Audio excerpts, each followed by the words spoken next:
يسقط الصهيوني. تحيا فلسطين ويسقط الصهيوني. تفشر عينك تفشر، تفشر عينك تفشر. أرض بلاد اندشر، أرض بلاد اندشر. دامك جيت أرض المحشر، دامك جيت أرض المحشر. ابشر موتك ابشر، ابشر موتك ابشر. أنا الفلسطيني والعالم بيعرفوني. أنا الفلسطيني والعالم بيعرفوني. تحية تحية تحيا فلسطين. تحية تحية تحيا فلسطين. تحيا فلسطين ويسقط الصهيوني. النهارده هوريكم البروتست في نوتنجهام. انا بسمع القناه. طبعا انا كلمت هبه اختي عشان تيجي معايا، اتاخرت عليها، خدت انا الباص ومشيت وسبتها بس جت. بس انا عايزه اقول لهم كده، انت كنت قايله لي تعالي ليه؟ كنت قالت لي تعالي عشان هننزل نفطر بس، ما قالتيش اي حاجه. دي الطريقه الوحيده ان انا اجيب هبه تخرج معايا. المهم انا بس عايزه اقول حاجه، بجد بجد اي حد في مدينته اي بروتست او مظاهره وما خرجش فيها هيحس بالعجز جدا. انا بحس ان البروتست بتخلي الطاقه اللي جوانا والعجز اللي جوانا ده يطلع يظهر، تحس انك عملت حاجه. انا نفسيا من ساعه ما حصل في فلسطين وبعد اي مظاهره بروحها انا بحس ان انا نفسيا ما اعرفش ليه، يمكن عشان الواحد مش في ايده حاجه غير كده.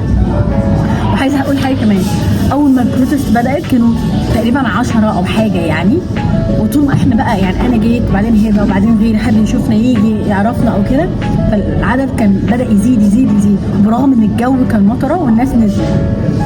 ولما الناس نزلت، ناس وهم قاعدين وقفوا وشافوا. انا اقصد يعني ان المظاهرات دي في اوروبا بالذات رد فعلها بيبقى اقوى من الدول العربيه. لا انا مش بقول ان الدول العربيه البروتست فيها ملهاش لازمه، هو احنا اصلا من كتر الدكتاتوريه احنا مش عارفين نقول بوم اصلا، حتى في مصر مش قادرين نقول حاجه. بس هنا وقت ما بيعملوا بروتست بيبقى ليها هدف، تبقى عارف انت نازل ليه. مثال النهارده كانوا نازلين عشان يقولوا للناس ما تعملوش شوبينج من المحلات اللي بتدعم اسرائيل. ده اول نقطه. تاني نقطه بيعرفوهم ان انجلترا مساهمه اسهام كبير جدا، وفلوس الضرايب والتاكس بتروح لاسرائيل، بيفهموهم. ثالث حاجه بقى اتكلموا فيها ان احنا هنا في نوتنجهام مثلا مش هندعم اي حد في البرلمان او هينتخب نفسه للكونسل ولا مجلس شعب ولا وات ايفر، اي رئاسه هو هيعملها غير لما يبقى في البلان بتاعته او الاجنده بتاعته سيز فاير ناو، يعني وقف اطلاق النار في فلسطين. ودي حاجه كويسه جدا وليها صدى، لان الناس بتتواصل مع المرشحين عن طريق الايميل، فبيبعتوا لهم احنا مش هننتخبكم مثلا الا لو لا في الاجنده بتاعتكم كذا كذا كذا، وهم بيردوا هنحط دوت او مش هنحطه، فالناس تبقى عارفه هننتخب مين ومش هننتخب مين.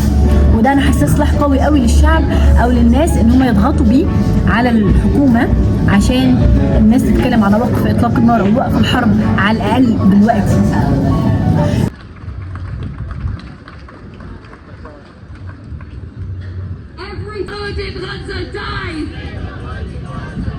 BBC, you can't hide. You're supporting genocide.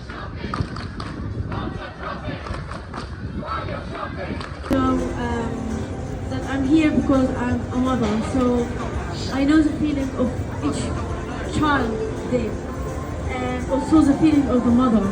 And we have to educate ourselves a lot because they change the history now. Even if you look to any book in the school, in the map, if you have any kid, you will find that they cancel Palestine and they put always Israel. So we have to educate ourselves that this land is Palestine. And they killed women so that no more children can be born. They kill men to destroy those who protect the family.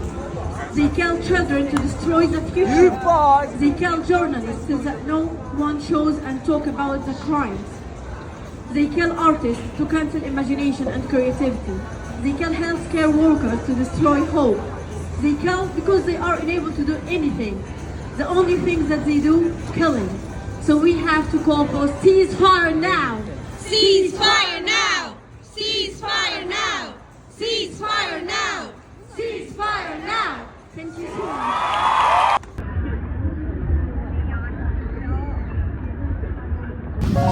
طيب استني، فاكره اي حاجه من الهتافات اللي كنا بنقولها؟ ceasefire now ceasefire now ceasefire. احنا مش لا احنا ممكن نقول الهتافات كده. والله العظيم في بنت اموره قوي اسمها شيرين بتقول الهتافات اللي في امريكا. خلينا بس نتفرج. free Palestine from the river to the sea Palestine will be free. ايه تاني؟ استنى في واحده Jewish yes Jewish no the occupation have to go ولا must go. احنا نسيت اللي احنا كنا بنقوله. في حاجه تانية ريشي سونك دونت. انا نسيت يا جماعه الهتافات، خلينا نراجعها كده في الصفحه بتاعتهم. في الوقت ده قعدنا نفتكر الهتافات وقعدنا نحاول نحفظها عشان المرة الجاية نقولها. خليني أشارككم بعض الهتافات اللي بتتقال هنا. أول حاجة ريشي سوناك you can't hide you supporting the genocide. وهنا بيكلموا ريشي سوناك رئيس الوزراء وبيقولوا له أنت مش تقدر تستخبى، أنت بتدعم الإبادة. الهتاف التاني no justice no peace، وبعض الأوقات بنقولها وبنرد على بعض فيها. no justice no peace، مفيش عدل مفيش سلام. اكتر هتاف بقى بيستخدموه دلوقتي bombs are dropping while you're shopping، يعني القنادف بتتحدف في الوقت اللي انت بتعمل فيه shopping. وده عشان يفكروا الناس ان اكتر المحلات اللي بيعملوا بيها shopping في وقت الكريسماس بتبقى اصلا بتدعم اسرائيل واغلبها بتبقى مقاطعه. ففي الوقت اللي انت بتعمل shopping اصلا بالفلوس دي في قنابل بتتحدف على اطفال. الهتاف بقى المفضل عندي هو Judaism yes Zionists no the occupation must go، يعني اليهودية الصهيونية لا، الاحتلال لازم يمشي. يا جماعة الجو برد جدا جدا جدا، وسبحان الله يعني الجو كان بيمطر والناس برضو نزلت، فدي حاجة كويسة. برضو ناس كتير قوي أجانب، يعني مش كلهم عرب، فدي حاجة برضو كويسة. أعتقد الناس بدأت تفوق، بدأوا educate themselves، يعني بدأوا يقروا يعرفوا الحقيقة. كده الفلوج النهارده خلص، ويا رب يكون عجبكم. وبرضو بشجعكم ان انتوا تنزلوا اي بروتست عندكم في المدينه، غالبا هنا بيعملوا السبت والحد، فان شاء الله يكون الفلوج ده يساعدكم ويشجعكم ان انتوا تاخدوا اصحابكم وتاخدوا اسرتكم وتنزلوا. اشوفكم الفلوج الجاي، باي باي. سلام يا أقصى يا عالم هزب الله لنجيز تنسى. سلام